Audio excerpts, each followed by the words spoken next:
Hi friends. నలుడు ఆకాశాన్నంటే మంటల్లోనికి దూకి కర్కోటకుడిని రక్షిస్తాడు. కర్కోటకుడు తనని ఒక చల్లని సరోవరానికి తీసుకుని వెళ్ళి అక్కడ విడిచిపెట్టమని చెబుతాడు. నలుడు ఒక చల్లని సరోవరం సమీపంలో విడవటానికి ప్రయత్నిస్తూ ఉండగా మరొక 10 అడుగులు వేయమని తాను నలుడికి శ్రేయస్సును చేకూర్చుతానని చెప్తాడు. అప్పుడు నలుడు లెక్క పెట్టుకుంటూ అడుగులు వేస్తున్నప్పుడు 10వ అడుగు వేసేటప్పటికి కర్కోటకుడు అతన్ని కాటు వేశాడు. ఇంతవరకు మనం ముందాడియోలో చెప్పుకున్నాం. కాటు వేసిన తర్వాత నలుడు వికృత రూపంలోకి మారిపోయాడు. కానీ కర్కోటకుడు నలుడికి తన నిజ రూపాన్ని చూపించి చెప్పాడు, ఆర్య, నువ్వు నా చేత కరవబడినందుకు విచారించుకు. ఇప్పుడు నువ్వు వికృత రూపుడు అవ్వటమే నీకు మేలు. నిన్ను ఎవరైనా గుర్తిస్తే నీకే కీడు. నా విషయం నీ శరీరంలో ఉన్నంతకాలము నీకు విషసర్పాల భయం గాని, పిశాచ రాక్షస భీతి గాని, శత్రు భయం గాని ఉండదు. నీకు అన్ని యుద్ధాలలో విజయం కలుగుతుంది. భార్య సంగమం కలుగుతుంది. పూర్వపు రాజ్య సంపద తిరిగి వస్తుంది. నీకు ఎప్పుడు అసలు ఆకృతి కావాలని అనిపిస్తుందో ఆ క్షణం నీ మొదటి ఆకృతి నీకు లభించగలదు. అప్పుడు నన్ను స్మరిస్తే చాలు, నీ దగ్గరకు ఈ వస్త్రం వస్తుంది. ఈ వస్త్రాన్ని కప్పుకోగానే అసలు రూపం వస్తుంది అని వరమిచ్చి ఇంకా అన్నాడు, ఋతుపర్ణుడనే మహారాజు భూమండలంలో సుప్రసిద్ధుడు. ఇక్ష్వాకు వంశంలో పుట్టినవాడు. అతడు నీ చేత కొలవదగినవాడు. కాబట్టి నువ్వు అతడిని సేవిస్తూ ఉండవు. అతడికి నీ అశ్వహృదయ విద్యను ఉపదేశించి నువ్వు అతడి నుంచి అక్షహృదయ విద్యను స్వీకరించు అని చెప్పాడు. ఇంకా బాహుకుడు అనే పేరు పెట్టుకొని రథసారథిగా ఉండు అని హితవు చెప్పి కర్కోటకుడు మాయమయ్యాడు. ఆ కర్కోటకుడి మాటల ప్రకారము నలుడు అయోధ్యపురికి వెళ్ళి ఋతుపర్ణుడి వద్దకు వెళ్ళి, నేను బాహుకుడు అనేవాడిని, అశ్వశిక్షలో నేర్పరుని, పాకకళలో నిపుణుడిని, శిల్ప విద్యా నిష్ణాతుడిని, నీ దగ్గర సేవ చేయడానికి వచ్చాను అని చెప్పాడు.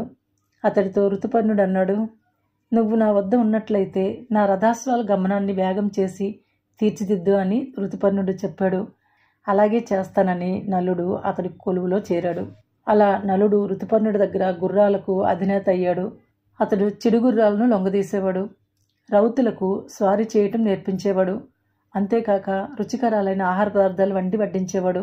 ఋతుపర్ణుడి చేత నియోగించబడిన వార్ష్ణేయుడు, జీవలుడు నలుడికి తోడ్పడేవారు. ఇలా నలుడు అజ్ఞాతవాసం చేశాడు.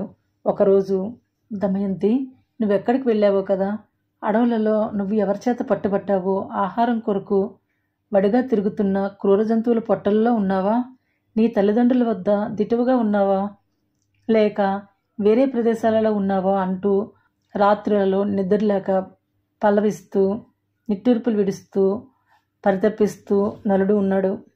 ఆ నలుడు పలవింతలు విని ఒకనాడు జీవలుడు తనలో తాను అనుకున్నాడు, ఈ బాహుకుడి చేతిలా పొట్టివి, ఈ గూనివాడి దేహము వంకర టింకర అయినట్టుది, ఇతరులకు చూడటానికి కూడా కొరగానట్టుది.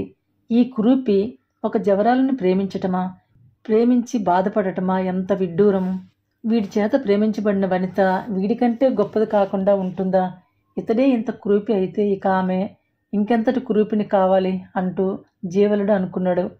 బాహుకుడి దగ్గరకు వచ్చి, నువ్వు స్మరిస్తున్న నీ భార్యకు నీకు అసలు ఎడబాటు ఎందుకు కలిగింది అని ప్రశ్నించాడు. వాడికి బాహుకుడు బదులు చెప్పాడు, నన్ను చూసి నవ్వరా, నాకు ఒక ప్రేయస్ కూడానా? అసలు ప్రేయసే లేనప్పుడు ఇక వియోగం అనే మాట ఎందుకుంటుంది? నువ్వు వినలేదా, పూర్వకాలంలో ఏ కారణం చేత జరిగిందో నాకు తెలియదు కానీ మందప్రజ్ఞుడు అనే సైనికుడు తన ప్రేయస్సుని ఎడబాసి తన భార్య కొరకు వెతికి వెతికి ఆమె కనిపించకపోవటం చేత పరితపించి కలవరించాడు. నేను అతడి ప్రలాపాలను అనుకరించాను అంతే. అవి మందప్రజ్ఞుడి మాటలని చెప్పి నలుడు తప్పించుకున్నాడు. అలా ఆ అయోధ్య అనే పట్టణంలో మారువేషంతో బాహుకుడు అనే మారు పేరుతో నలుడు బ్రతుకు గడుపుతున్నాడు. తర్వాత ఇక్కడ విదర్భలో భీమరాజు నలుడు తన రాజ్యం పోగొట్టుకున్నాడని విని కూతురు అల్లుడు ఎక్కడికి వెళ్లారో ఎక్కడున్నారో అని చింతిస్తూ ఆందోళన పడుతున్నాడు.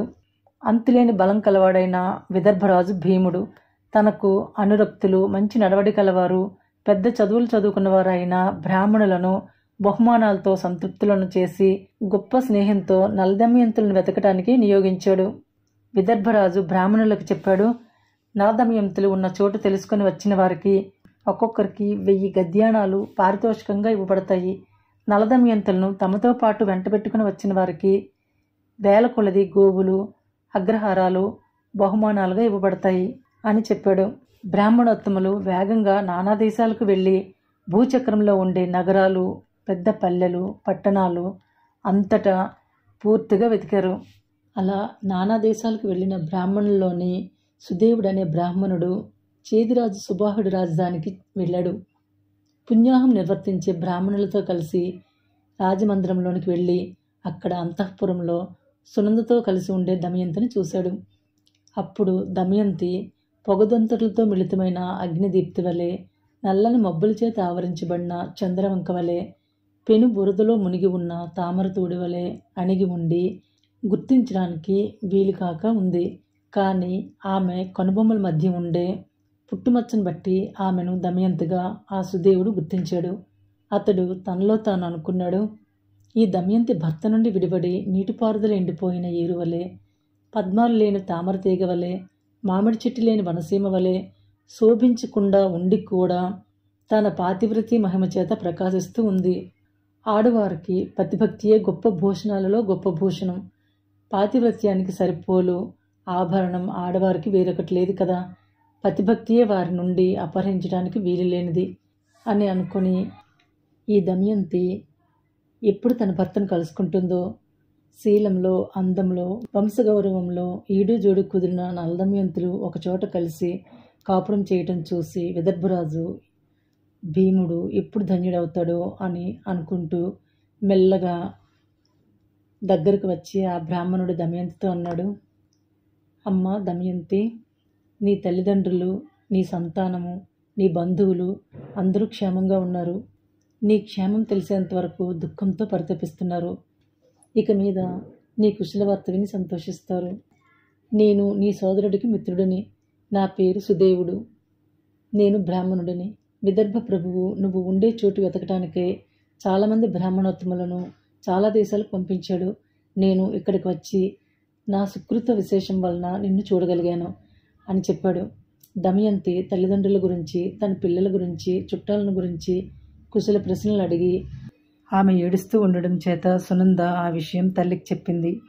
రాజమాత అంతఃపురంలోని స్త్రీలను వెంట పెట్టుకుని దమయంతి దగ్గరికి కుతూహలంతో వచ్చింది. దమయంతి బ్రాహ్మణుడు పరస్పరం మాట్లాడుతూ ఉండగా రాజమాత వచ్చి ఆ బ్రాహ్మణుడితో, అయ్యా, ఈమె ఎవరి కూతురు, ఎవరి భార్య, ఏ కారణం వలన భర్తను బంధువులను విడిచి పుణ్యప్రదమైన నోములు నోస్తున్నది, అసలు ఈమె సంగతి నీకెట్లా తెలిసింది, ఈమె పేరేమిటి అని అడిగింది. అప్పుడు సుదేవుడు బదులు చెప్పాడు, రాజమాత, ఈమె విదర్భరాజు పుత్రిక, నలమహారాజు భార్య. ఈమెయే దమయంతి. విధి పరిపాకం వలన నలుడు రాజ్యం పోగొట్టుకుని వెళ్ళిపోయాడు. ఈమె భర్తను అనుసరించింది. ఈ వార్త విని విదర్భ ప్రభువు వీరిని వెతకటానికై బ్రాహ్మణులను పంపించాడు. నేను ఇక్కడికి వచ్చి మీ చేత కాపాడబడుతున్న దమయంతిని చూసి ఈమె కనుబొమ్మల మధ్య ఐశ్వర్యప్రదమైన చిహ్నంగా బ్రహ్మదేవుడు సృష్టించిన పుట్టుమచ్చ దుమ్ము చేత కప్పబడి ఉండటం పరిశీలించి చూసి మా రాకుమారిగా గుర్తించగలిగాను అని సుదేవుడు చెప్పాడు. అప్పుడు సునంద మంచినీళ్ళని తెప్పించి దమయంతం ముఖం కడగగా ఆమె నొస్టిపై పద్మకాంతి గల పుట్టుమచ్చ స్ఫుటంగా కనిపించింది. తర్వాత రాజమాత ఆనందంతో దమయంతిని కౌగిలించుకుంది. తరువాత రాజమాత, తల్లి, నువ్వు నా కూతురివే సుమా. నేను నీ తల్లి దశార్ణ రాజపుత్రికలం. నీ తల్లి విదర్భరాజు భార్య అయ్యింది. నేను వీరబాహుడి సతిని అయ్యాను అని చెప్పింది. దమయంతి ఆమె పాదాలకు నమస్కరించింది. అలా దమయంతి అక్కడ కొన్ని రోజులుండి ఒకానొకనాడు రాజమాతతో, దేవి, ఈ పురము విదర్భ రెండూ నాకు పుట్టిళ్ళే. ఇక్కడ అక్కడ కూడా నాకు సమాన సౌఖ్యమే. అయినప్పటికీ నేను విదర్భకు వెళ్తాను, నన్ను పంపించండి అని అడిగింది. ప్రేమతో ఆదరించి రాజమాత తన కొడుకు సమకూర్చిన భటులతో బంగారుమయమైన నిండుగా మణులు పొదగబడిన విమానం వంటి రథంపై పంపించింది. దమయంతి విదర్భకు వెళ్ళి బంధువుల వద్ద ఉన్నప్పటికీ శరీర సౌఖ్యాలు త్యజించి మాసిన సగం చీరనే ధరించి దుమ్ము పేరుకొని పోయిన శరీరంతో తన జీవితానికి అధినేత అయిన భర్తను చూసే రోజు కొరకు ఎదురు చూస్తూ దృఢదీక్షతో బ్రతికింది. ఇలా భర్త యొక్క ఎడబాటు వలన కలిగిన ఉద్వేగంతో దమయంతి ఏడుస్తూ ఒకరోజు రహస్యంగా తల్లితో చెప్పింది, నా దుఃఖాన్ని పోగొట్టగల పుణ్యచరిత్రుడైన నలుడిని వెతకటానికే పంపించు. అతడిని చూడకపోతే నేను ఈ లోకాన్ని వదిలి పరలోకానికి వెళ్తాను అని చెప్పింది. ఆమె తన కూతురి ఉద్దేశాన్ని భీమరాజుకు చెప్పింది. అతడు నలుడిని వెతకడానికి సత్ప్రవర్తన గల బ్రాహ్మణులను పంపించాడు. నలుడిని వెతకడానికి వెళ్ళే బ్రాహ్మణులతో దమయంతి అంది, నిషధ ప్రజలకు రాజైన నలుడు ప్రస్తుతం అసమర్థుడు, పదవిని కోల్పోయాడు. కాబట్టి ఇతరులు తనను గుర్తించకుండా అజ్ఞాతవాసం చేస్తూ ఉంటాడు. మీరు చాలా దేశాలకు వెళ్ళినప్పుడు అక్కడ సభలలో ఇలా పలకండి, నువ్వు నిత్య సత్యవ్రతుడివి, నీ భార్యను మోసం చేసి ఆమె చీరను సగం చింపి నువ్వు కట్టుబట్టుగా చేసుకొని పోవటం న్యాయమా? భరించబడేది భార్య అని కదా ధర్మం. ఆ ధర్మం నీ పట్ల అసత్యమైంది కదా. నువ్వు ఇటువంటి దయలేని కఠినమైన బుద్ధిని అవలంబించతగునా? అటువంటి పతివ్రత శిరోమణి పట్ల అనుగ్రహం చూపు అని అన్ని చోట్ల పలకండి. ఎవరు ఆ మాటలు విని రోషం చెంది ఎదురు సమాధానం చెప్తాడో అటువంటి వాడిని నలుడిగా గుర్తించి అతడికి నా విషయం తెలిపి ఇక్కడికి తీసుకొని రండి. ఒకవేళ అతడు ఇక్కడికి రాకుంటే అతడిని గుర్తుపెట్టుకొని మీరు తిరిగి రండి అని పంపించింది. కర్తవ్య భారాన్ని పూని బ్రాహ్మణులు దమయంతి చెప్పిన మాటలు అన్ని సభలలో చెప్పి ఎక్కడా నలుడిని కానక తిరిగి వచ్చారు. కానీ వారిలో పర్ణాదుడు అనే విప్రుడు దమయంతికి చెప్పాడు, నేను అయోధ్యకి వెళ్ళి అక్కడ ఋతుపర్ణుడి సభలో నువ్వు నేర్పిన మాటలు పలికాను. ఒకడు కుర్చీ చేతులవాడు, ఋతుపర్ణుడి దగ్గర 100 గద్యనాల వేతనంతో పనిచేసే సేవకుడు, వంటలు చేయడంలో నేర్పుగలవాడు, వేగంగా ప్రయాణం చేయడంలో నేర్పుగలవాడు, బాహుకుడు అనే గుర్రాల శిక్షకుడు నా మాటలు విని నన్ను రహస్యంగా కలుసుకుని వేడి నిట్టీర్పులు వెదజల్లుతూ అన్నాడు, మగడి యందు తప్పులుంటే తెలిసి ఉండి కూడా సైరించే భార్య ఎప్పటికైనా ఇహలోకంలో భర్త నుండి తాను కోరిన సౌఖ్యం పొందుతుంది. అలాగే ఆ పుణ్యం వలన మరుజన్మలో ధర్మం పట్ల ప్రీతిని పొందగలదు అని మాత్రమే చెప్పి తర్వాత మౌనం వహించి అతడు తన నివాసానికి వెళ్ళాడు అని చెప్పాడు. విని దమయంతి చాలాసేపు ఆలోచించి అతడు నలుడు కాని పక్షంలో ఎందుకు ఎదురు సమాధానం చెప్తాడు, ఇంకను వీలైన వాళ్ళను పంపించి అతడి సంగతి సంపూర్ణంగా తెలుసుకుని రావాల్సి ఉందని తల్లి అనుమతితో సుదేవుడిని పిలిపించి అతడితో చెప్పింది. విద్వాంసం చేత కీర్తించబడిన ఓ సుదేవ, బుద్ధితో ఆలోచిస్తే నువ్వే సకల సద్గుణాల సంపద కలవాడివి. నువ్వు నన్ను గుర్తించి తెచ్చావు కదా, అలాగే లోకల చేత ప్రశంసించబడే నలమహారాజును కూడా వెదికి నేర్పుగా గుర్తించి తీసుకొనిరా. సుదేవ, నువ్వు అయోధ్యకు విదేశ విప్రుడి వల్లే వెళ్ళి ఉత్తర కోసలపతి, సూర్యుడి వంటి ప్రతాపం చేత ఉన్నతుడు, పుణ్యాత్ముడు, దేవతలతో సమానుడైన ఋతుపర్ణుడిని సందర్శించు. అంతేకాదు, విదర్భ ప్రభువు భీముడు నలుడిని అన్వేషించడానికే చాలామందిని పంపించినా ఎక్కడా అతడి జాడను తెలియజాలక దమయంతికి ద్వితీయ స్వయంవరాన్ని ఏర్పాటు చేశాడని, అందుకు భూమండలంలోని రాజులందరూ వస్తున్నారని వేగంగా ఋతుపర్ణుడికి చెప్పు అని దమయంతి చెప్పి పంపించింది. సుదేవుడు అప్పుడు అయోధ్యాపురి చేరి ఋతుపర్ణుడిని సందర్శించి విదర్భ నగరాన దమయంతి ద్వితీయ స్వయంవరం మరునాడు జరుగుతుందని చెప్పాడు. ఋతుపర్ణుడు అప్పుడు బాహుకుడిని పిలిచి, నాకు దమయంతి స్వయంవరం చూడాలని ఉంది. అయితే ఒక దినంలో మనం విదర్భ చేరవలసి ఉంది. నీ అశ్వశిక్ష చాతుర్యం చూపించు అని చెప్పగా బాహుకుడు అలాగే చేస్తానని చెప్పి తన మనస్సులో పరితపించాడు. ఆనాడు అడవిలో ఎడబాసి వెళ్ళాను అనే కదా ఆమె నాపై కోపం పూనింది. లేకపోతే ఈ విధంగా మళ్ళీ 2వ స్వయంవరానికి పూనుకుంటుందా? తామేం చేసినా తమనే వనితలు ప్రేమిస్తూ ఉంటారని నమ్మే పురుషులు అవివేకులు. నలుడు తనలో తాను ఇలా అనుకున్నాడు, దమయంతి పతివ్రత తిలకం, నా పట్ల అనురాగం గల బిడ్డలు ఉన్నారా ఆమెకు? ఆమె ఈ విధంగా 2వ స్వయంవరానికి పాల్పడుతుందా? ఇది పరిశీలించవలసిన అంశం. కాబట్టి నేను ఋతుపర్ణుడితో విదర్భకు వెళ్ళి సర్వం తెలుసుకుని వస్తాను అనుకుని నలుడు ఇదివరలో వారుష్ణేయుడు అయోధ్యకి తెచ్చి ఉంచిన తన రథానికి మనోవేగం, వాయువేగం, సమస్త శుభలక్షణాలు గల తన గుర్రాలను కట్టి రథాన్ని తెచ్చాడు. ఋతుపర్ణుడు ఆ రథాన్ని ఎక్కుతూ ఉండగా ఆ గుర్రాలు కొంచెం కిందకి మొగ్గాయి. ఋతుపర్ణుడు అది చూసి బాహుకుడితో, ఈ బడుగు గుర్రాలు అంత దూరం ఎట్లా పోగలుగుతాయి? వేరే గుర్రాలను పూంచు అని ఆదేశించాడు. అప్పుడు బాహుకుడు అన్నాడు, రాజా, ఈ గుర్రాలు వాయువేగంతో పరిగెత్తుతాయి, ప్రొద్దు కుంకే లోపలే విదర్భకు చేరేటట్లు చేస్తాయి అని బాహుకుడు అన్నాడు. అతడి మాటలకు మెచ్చుకొని ఋతుపర్ణుడు అన్నాడు, ఆ విధంగా నేడే పొద్దుకుంకే లోపల విదర్భ చేరగలిగితే నీకు గుర్రాల స్వభావం తెలుసుకోవటంలో, వాటికి శిక్షణనివ్వటంలో ఉండే నైపుణ్యాన్ని గుర్తించి నువ్వు కోరింది ఇస్తాను అని చెప్పాడు. బాహుకుడితో వార్ష్ణేయుడితో కలిసి ఋతుపర్ణుడు ప్రయాణించాడు. ఎదురుగా సుదూరంలో కనిపించిన రూపాలు ఆ క్షణంలోనే దగ్గరగా కనిపించి వెంటనే వెనుకగా మిక్కిలి దూరంలో కనిపించేవి. ఋతుపర్ణుడు, ఇది సూర్యుడి రథమా? ఈ రథసారథి బాహుకుడా అనూరుడా అని తన మనస్సులో చాలా ఆశ్చర్యం పొందాడు. వార్ష్ణేయుడు కూడా బాహుకుడి రథాన్ని నడిపే నైపుణ్యానికి ఆశ్చర్యపడి మనసులో అనుకున్నాడు, ఈ బాహుకుడు అశ్వశాస్త్రకర్త అయిన శాలిహోత్ర మునీంద్రుడా, దేవేంద్రుడి రథసారథి అయిన మాతలియా లేక నలుడా? మిగిలిన మానవులు ఇంత శక్తివంతంగా ఈ భూలోకంలో రథాలను గురించిన, గుర్రాలను గురించిన దర్శన జ్ఞానం కలవారున్నారా? ఈ బాహుకుడు వయస్సుకు, చదువుకు సంబంధించిన గొప్పతనంలో నలుడికి సమానుడే. అయితే ఆకారంలో పోలిక లేదు కదా. రూపం మారటానికి వేరే కారణం ఏదైనా ఉందా? మహాపురుషులు కారణాంతాల చేత మారు రూపంలో ఇతరులకు తెలియరాకుండా ఉండటం జరుగుతూ ఉంటుంది. వారిని గుర్తుపట్టడం కష్టం కదా అని వార్ష్ణేయుడు తన మనసులో తర్కించుకుంటూ ఉండగా ఋతుపర్ణుడు ఉత్తరీయం జారి నేలపై పడింది. అప్పుడు ఋతుపర్ణుడు, బాహుక, రథం ఇంచుకు ఆపు, వార్ష్ణేయుడు దిగి నేలపై పడ్డ నా ఉత్తరీయం తెస్తాడు అని అన్నాడు.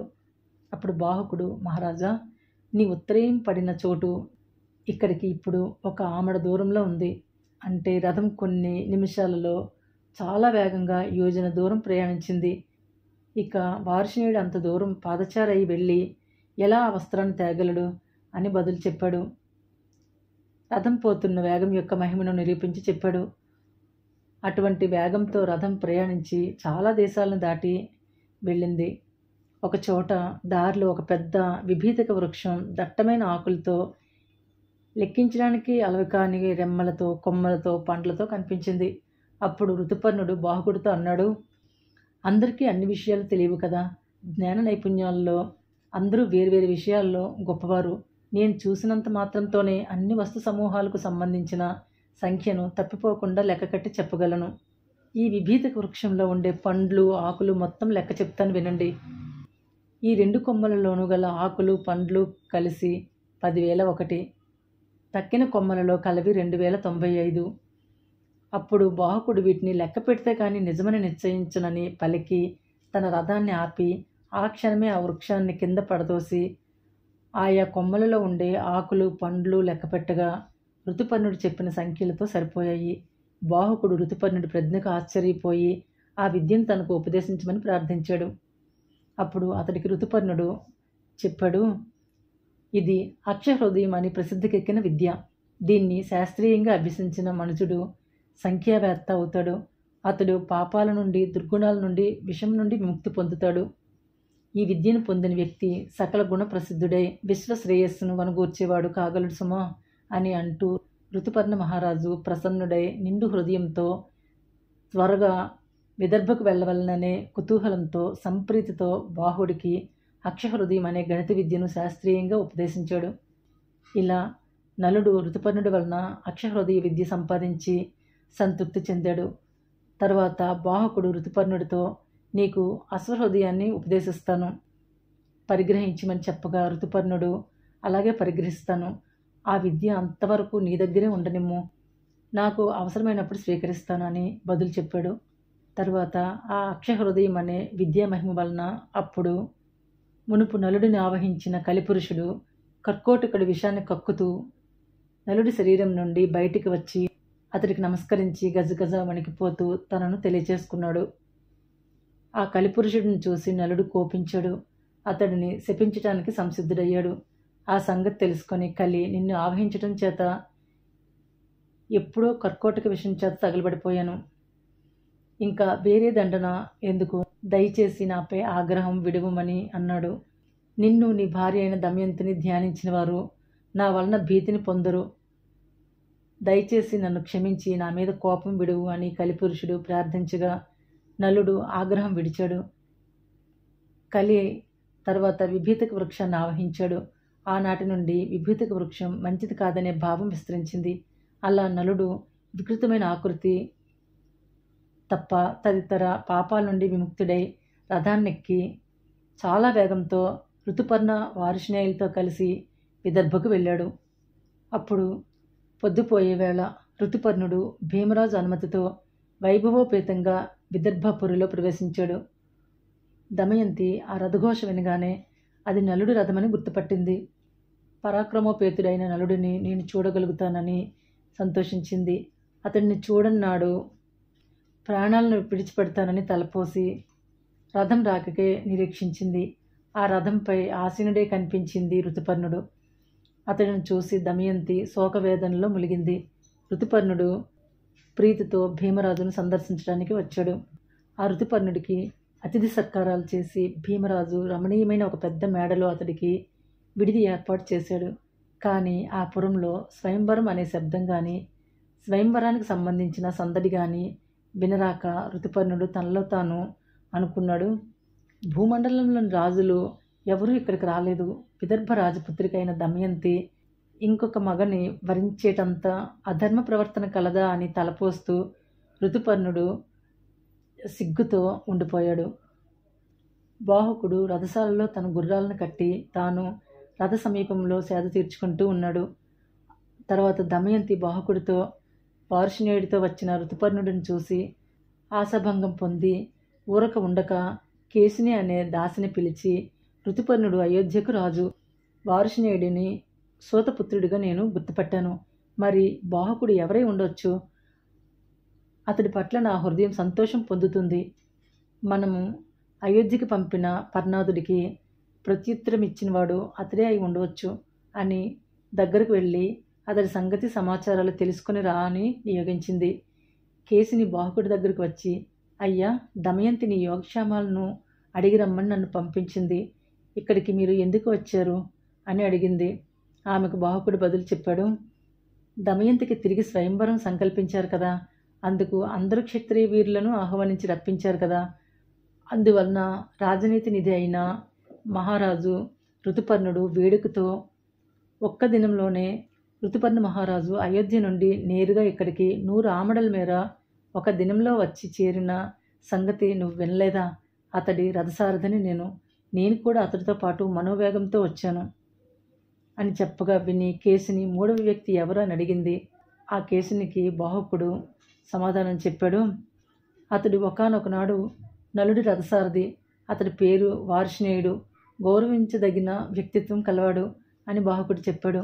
విని కేసిని, అయితే ఆ వార్ష్ణేయుడికి నలుడి జాడ తెలియకుంటుందా అని ఎదురు ప్రశ్న వేసింది. అప్పుడు బాహుకుడు అన్నాడు, వార్ష్ణేయుడు నిషధ నుండి నలుడి బిడ్డలను విదర్భకు తీసుకుని పోయి అక్కడ విదర్భరాజు దగ్గర వదిలిపెట్టి తాను వెనుతిరిగిపోతూ మార్గమధ్యంలో నలుడి రాజ్యాన్ని జూదంలో కోల్పోయిన వార్త తెలుసుకొని ఋతుపర్ణుడి కొలువులో చేరాడు. అందువలన వార్ష్ణేయుడికి కూడా నలుడి ఉనికి పట్టులు తెలియవు. నలుడి ఉనికి పట్టులు నలుడితో పాటు అడవికి వెళ్ళిన దమయంతికి తెలియాలి, లేదా ఆ నలుడికే తెలియాలి. అంతేకాని ఇతరులకు తెలియటానికి ఎటువంటి అవకాశాలు లేవు కదా అని అన్నాడు.